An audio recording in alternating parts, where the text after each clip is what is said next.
Ma Mission TV, le miroir du monde.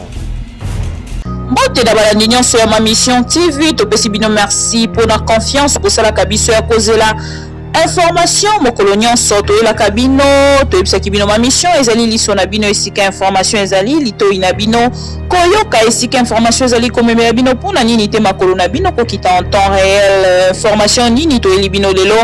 Les députés validés Martin Fayulu, Jean-Claude Vwemba bauti bongo ko renoncer na mandat na bango topé oyo peuple apona ki bango pesa ki bango bavona bango pote bakende koloa balobeli na bango na Assemblée nationale lelo bauti penza ko renoncer babi bango bako continuer kaka na réclamation ya vérité des urnes bisika wana bapesa ki bango na Assemblée nationale topé ba valida ki bango bandimi yango soko mokete bakozala te kwa siégé tokopesa bino ba précision mokolo ya lobi bisika tokozwa penza ndeko moko ya lamuka oyo akopesa biso plus de précision to peut porter parole en même temps ndeko Martin Fayulu azali ko annoncer na bato nyonso bazali na mikili ya poto kuna na Bruxelles d'ici le samedi akozala déjà kuna na Bruxelles baya ebele koyamba ye na réunion munene bazali ko kende ko sangana bango nyonso na bandeko oyo bazali kuna esika ndeko Bemba azali ndeko Moïse Katumbi bisika bakosangana na ndeko Freddy Matungulu pe ndeko Mozito bango 5 nde bakosala décision ya suka to pe mo ya suka ya maloba oyo bakokata pona lamuka na lombango nyonso toke kopesa bino information pona koyebisa bino maison Schengen oyo ezalaki kokangama depuis le 5 avril 2018 utaki bango kosala ouverture nango mokolo ya lelo esika to bandaki kobenga yango maison Schengen ezali lisusu maison Schengen te en sigle babengi yango SEV na molai ezali Centre européen de visa donc wana nde esika bakongole nyonso bakobanda kokende kozwa ba visa na bango esika Belgique azali ko représenter 17 pays ya Europe wana visa ekokoma lisusu ndenge ezalaki kalate ekokoma pena na mwa facilité muke ndeko nyonso oyo azali vraiment na bosenga ya visa akende na lombango na site na bango na internet wana gratuitement akosenga oyo ezali visa na ye na bengi bongo kombo yango lisusu pona bandeko oyo nyonso bakangi penza te bomesana na kobenga maison Schengen oyo toyebaki kala Centre européen de visa na mokuse SEV bakongole ebele basepeli na likamnisi wana ya président de la République pe na relation ya malamu oyo azongisi na Belgique to pe Europe bisika bakobanda penza kozwa ba visa na bango balobi merci Félix Tshisekedi PPRD ezali ko encourager le président Félix Tshisekedi pour na fonctionnement na ye na place oyo ezalaki ya président sortant Joseph Kabila Kabange bazali kopesa ye merci pour na ndenge azali ko kamba déjà mboka bato bazali ko sentir changement de part et d'autre et puis na ngambo na bango bazali ko talisa ndeko Félix Tshisekedi bapesi ba bonne chance pe bazali ko senga na ndeko Félix Tshisekedi apesa chance te na ba ennemi nyonso o bazali banguna ya mboka balingi avancement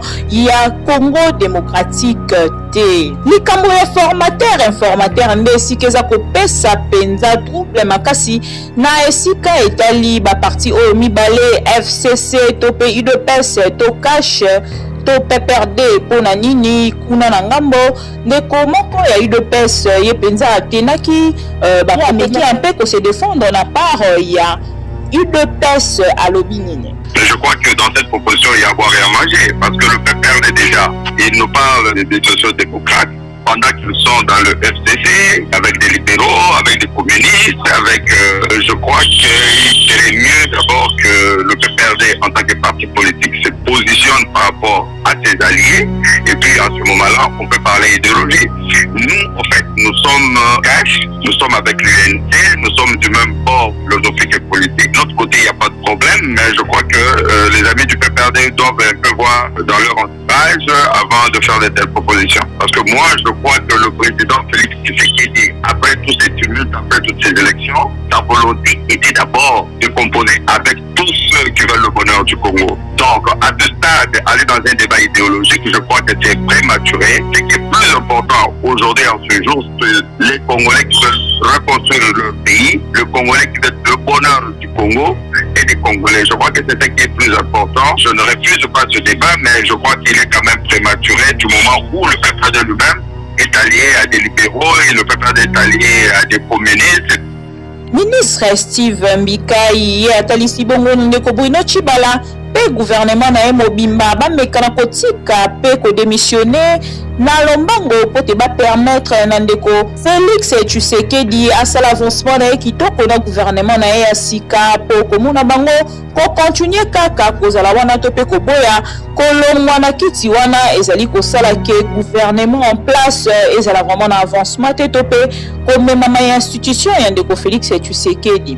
Ndeko Steve Mbikai alobi nini? Non, bien avant, parce que nous étions dans une position inconfortable avec le gouvernement. Nous avons une Assemblée nationale et puis un secrétaire issu d'une nouvelle législature et nous sommes vraiment issus de cette législature et apparemment notre licence paraissait un peu gênant pour le Brésil. Cette émission devait-elle concerner bien avant même l'élection du Conseil d'État? Mon point de vue personnel était qu'on aurait pu, d'après moi, démissionner avec le gouvernement et puis commencer avec les affaires courantes en attendant bien sûr qu'il y ait un nouveau gouvernement. Donc c'est tout à fait normal. Ça c'est un point de vue personnel.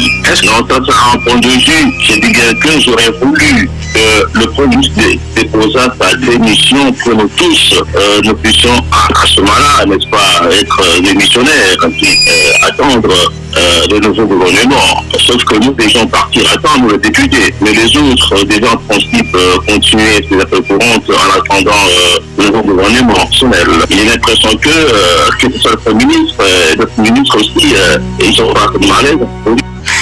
Après ndeko Steve Mbikai, l'un des collaborateurs de monsieur le Premier ministre Tshibala a m'équipé pour réagir na lombango pour la réaction ya ndeko Steve Mbikai Bolanda.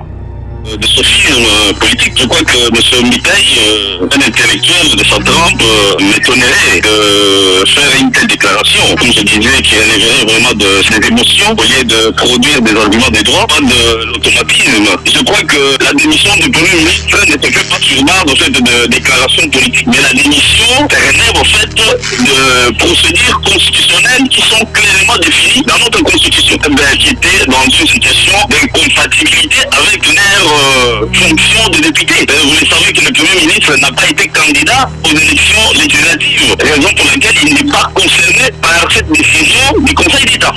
Ndeko syndicat Dokolo ye pe asali appel na population nyonso ya RDC alobi Congo debout bazali bongo na sima ya ndeko Félix Tshisekedi mwana mboka bazali kotelema pe koloba na bato nyonso bameka ko soutenir ye kotia maboko po ite Congo ekende liboso bitumba nyonso oyo bango babundi ezalaki mpona Congo ezwa avancement lokola ndeko moko ya opposition azwi pouvoir ndeko syndicat Dokolo alobi nini bolanda ye na ma mission.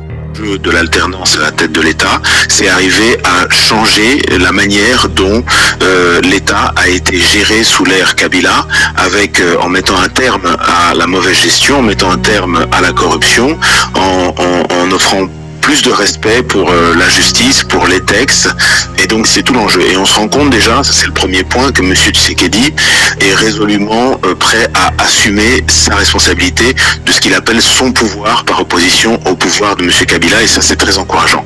La deuxième chose, c'est qu'il a annoncé des mesures très concrètes.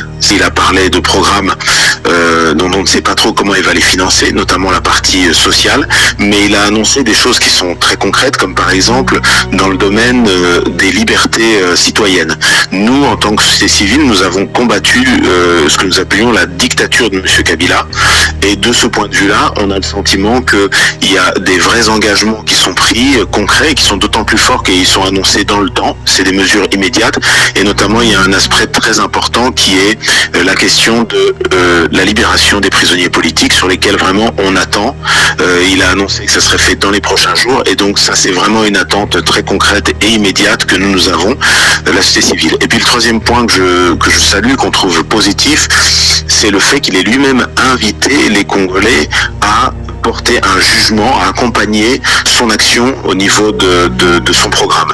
Et de ce point de vue-là, c'est une grande première qui est très positive.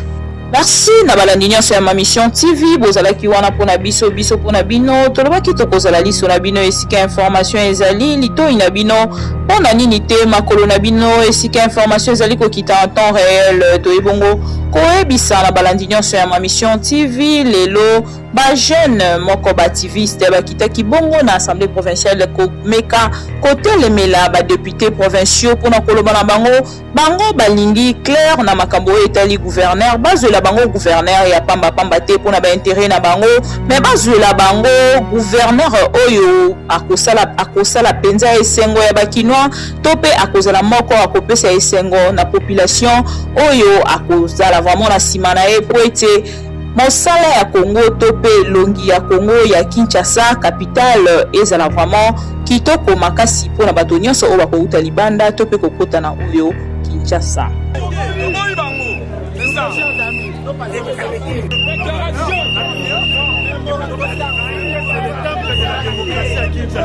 ne peut pas nous chasser comme ça. Nous sommes venus réclamer ce qui est notre droit. On ne peut pas nous chasser comme ça. Nous sommes venus dire dans la vaste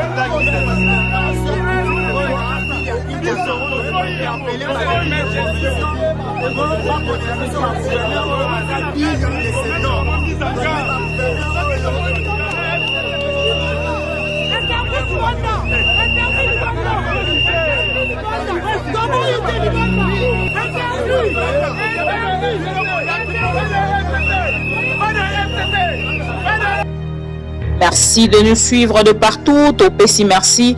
Bongo na Steve Konde azalaki na montage en même temps réalisation. Topesi pe merci na Richard Kapuku na assistance bo se retrouver na information oyo bo pesi lisusu merci na ngande kona bino Bibi Kapinga on azalaki wana pona kosalela bino voix off ya mokolo ya lelo tokutani mbala sima pona ba information mosusu. Portez-vous bien.